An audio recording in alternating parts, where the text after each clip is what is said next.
Good afternoon, everyone. My name is Mark Brooke, and I'm the Chief Executive Officer of Heartkids. I began in November last year, and I thought a Fontan was a container. So forgive me because I'm relatively new to the organisation.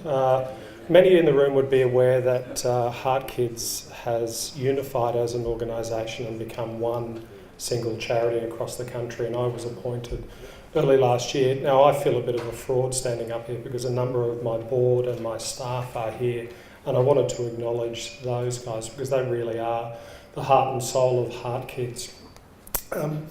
Part of my job today is to explain a little bit about what our organisation does, and I think the name belies the reality. As I've been sitting in the back of the room listening to a lot of people talk today, there are young adults, teenagers and adults living with CHD today. Indeed, there are an equal number of adults living with CHD than there are young people for the first time in Australia's history. Yet Heartkids is pigeonholed into an organisation which supports families at neonatal or in the first year of life. And I guess that's a myth that we're very keen to dispel. Not that we're going to change our name, and not that we're going to change the pattern of the organisation, but we're just simply stretching our work a little bit further so that we're able to support people with congenital heart or acquired heart disease right across their lifespan. So, we work on 4 pillars, and it's really easy to remember. It's just AIRS. They made it easy because I'm a boy who grew up in Queensland and I live here. Advocacy. You would have heard a lot of the conversations today were about government policy and access to services, access to benefits, and it has been sort of the sleeping giant of the Heartkids community for some time. Everyone in the room will have met one of our team members in a hospital, but one of the things that the new Heartkids is really keen to do is advocate as a consumer health organisation on your individual and collective behalf. And when I say your individual behalf, I mean modern health charities are about supporting families in a way that actually means that you can pick up the phone and talk to us and ask us questions about being excluded from services for which you're entitled to receive. For example, I was listening to a family talk about what happens when you arrived at school and the principal or the teacher was a bit belligerent about what your child's needs were when you were first starting school. There is a clear compact in all education departments which talks about how to respond to children with complex heart disease. There is a mechanism to allow you to have that reviewed. There is a mechanism, a process that allows you to follow a set of guidelines that every individual principal around Australia has signed up for and is obliged to follow. Now, no one knows that, so our role at Heartkids is to be able to make sure that our community, regardless of where you sit on the spectrum of childhood heart disease, is able to get that information and follow it up. I'll talk a little bit about one of our major advocacy pieces that we've started in the last couple of months.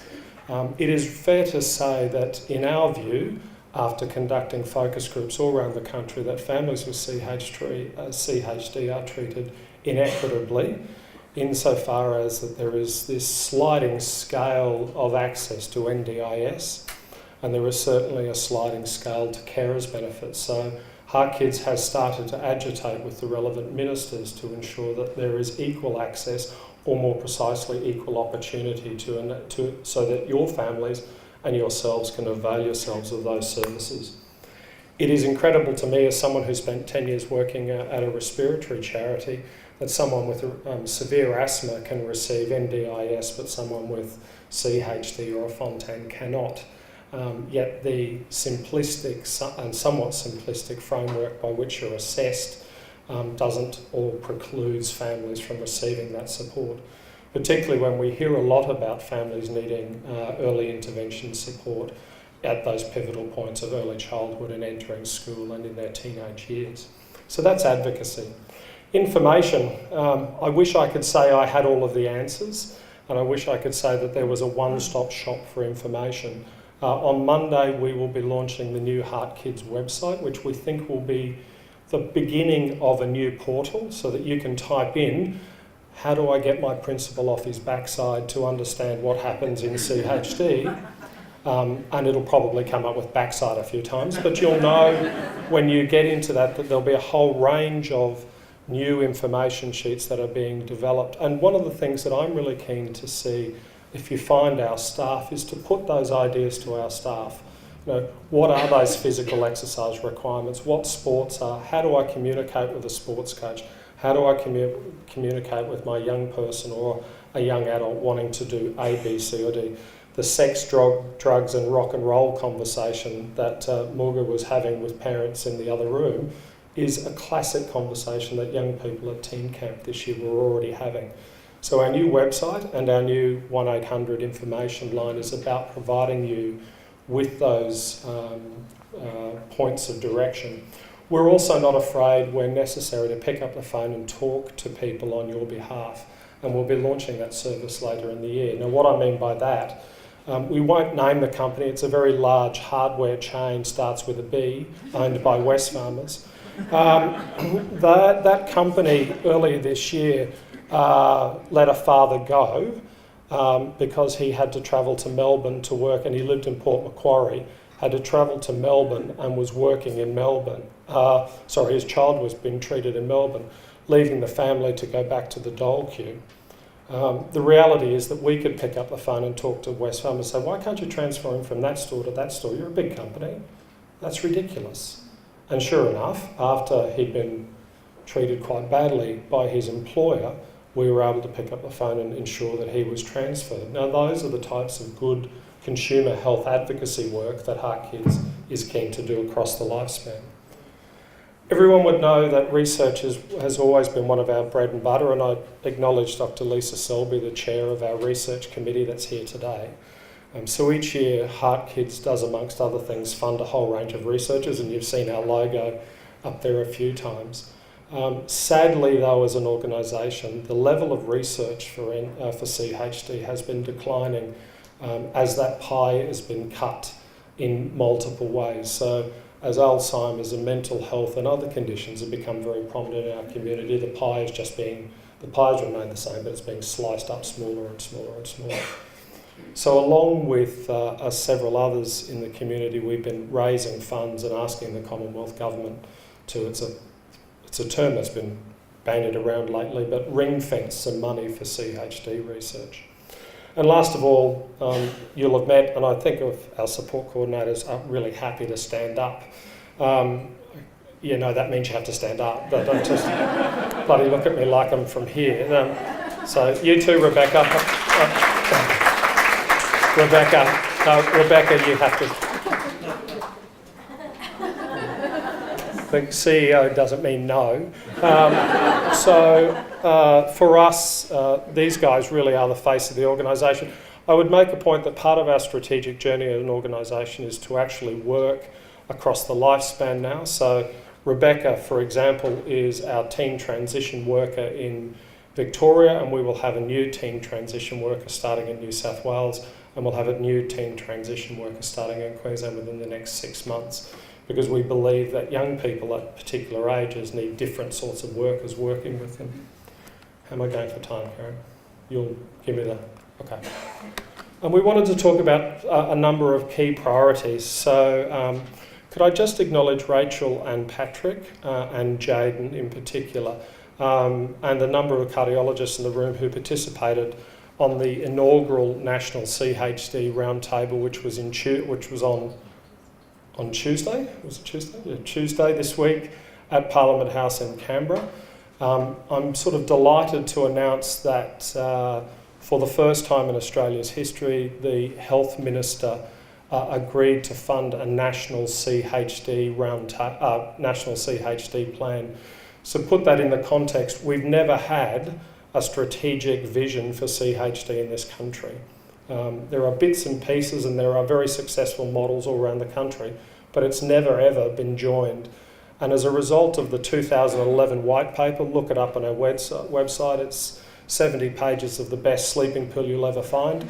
The CHD white paper has sat gathering dust for almost 6 years, and we've shaken that off.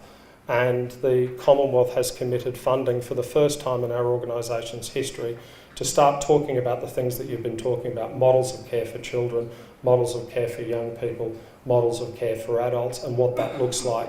I heard someone say that their care was different in Victoria, was different in New South Wales, was different in Queensland. Well, what we hope to do is introduce a commonality of care across Australia. The other thing that is, that's happened in recent times is that the 1800 helpline from early 2018 will be staffed by a mix of both social workers and our family support workers, and will be extended to open beyond its traditional hours, and will also include a telehealth component. So perhaps I'm showing my age a little bit, but I remember as a kid watching the Jetsons, and Mrs. Jetson would go up and talk to a screen on the wall, and there'd be George. And that's only 30, well, it's not that many, yeah. It's that 30 years ago, and here we are, we have that inbuilt capacity on every one of our smartphones. So we're encouraging the CHD community to actually call in on FaceTime or Skype and actually talk to us face to face. And that service will be launched in early 2018. The new website starts Monday. And then there are 3 new models of care. One of the great issues for our own organisation, because we were all separate, was that if a family transferred from Adelaide to Melbourne, or from Brisbane to Melbourne, or Brisbane to Sydney, or country Australia into a major centre, our own systems didn't talk to each other. So our staff are very, very good at talking across borders now, and we're working much more carefully and much more clearly with cardiologists and hospital teams to understand what our boundaries actually are. And I think that's a really important thing, that our bread and butter is here to support you. Now, whether that's with financial assistance if you hit lean times, or whether that's a sandwich in hospital, or simply someone to talk to, the people in this room are incredibly compassionate individuals, and they've walked the journey in many cases themselves, and they're there to be able to lend an ear to. To the dads in the room, there are now new dads groups. We're convening CHD in the pub, and I'll be personally leading that organisation over the next 12 months. But there is a speciality to fathers who actually need to talk to other fathers about their journey, and we acknowledge them, recognise that, and we'll be doing some work with dads in particular over the coming months and years. And then I acknowledge Rebecca, and particularly young Jaden. Jaden spoke at this year's... Stand up. You don't work for me, but you still have to stand up. Jaden is a young Fontan woman. I wouldn't identify Jaden as being a Fontan. I'd identify her as an absolutely outstanding young woman in her own right, who got the Minister for Health the other day at the round table to tear up. And it wasn't Bob Hawke style tears. This was a genuine young person who was able to connect by telling her story of how incredibly successful she is, and she's the embodiment of Australia's teen transition program. So if you want to know what success looks like in Fontan, that young woman is your role model. And I don't say that lightly. For us, our role as an organisation is to work with... So there is a journey for you, and we will be there whether you're babies or whether they're teenagers. The teen camp for 2018 is here in Queensland, down on the Gold Coast. So there'll be expressions of interest to send your young people along to teen camp, and if you need an experience of that, talk to Jade, because she's been to several of them. And last but not least is bereavement. I'd acknowledge on behalf of Heartkids that there are a number of families, we call them Heart Angel families, and those Heart Angel families need our love and support, regardless of whether their baby was with them for 1 day or 35 or 40 years. Those families have a unique set of circumstances, so we are working up a bereavement model of care which we think is based on a US model, which is an outstanding support to those families. Last but not least is research investment. We hope next week, and I think I've got one more. Oh, no, we don't. So basically on Friday next week, there is this thing called the Congenital Heart Alliance of Australia and New Zealand, which is every cardiologist in this room belongs to CHANS, and CHANS is driving what we are incredibly proud of the Australia-New Zealand CHD Registry. And the registry is designed to collect all of the data across the country and then distill that for both research and advocacy purposes. Next Friday, the registry will be launched in this country. It is taking the Fontan version and making it bigger. And more importantly, on Friday, I would encourage you to go to this website, chanz.org.au.